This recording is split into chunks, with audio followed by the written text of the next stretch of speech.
دینەکەتان یەک دینە تەفریقەی تێمەکەن. ئاگداری ئەوانە بن.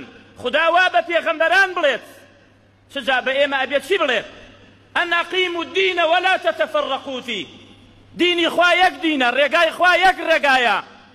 بۆیە خەڵکی گاڵتە بە ئیسلامەکە، بۆیە خەڵکی گاڵتە بە مەلا و مامۆساەکە، بۆیە خەڵکی گاڵتە بە مقەدەساتی دینەکە. ئەگەر دین یەک دین بێت، ئەگەر ڕێگا یەک ڕێگا بێت، ئەگەر مسلمانان هەمویان یەک دەنگ بن، کەس ئەتوانێت دەنگ بکە؟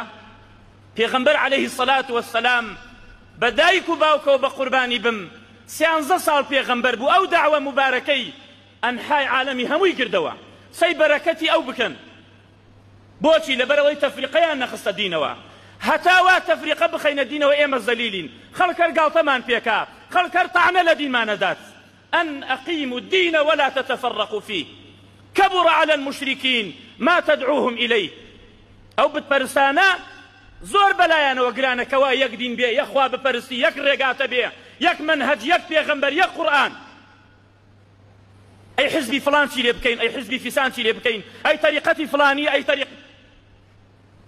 إن الدين عند الله الإسلام وأن هذا صراطي مستقيما. يك رجاي الرجاي خوا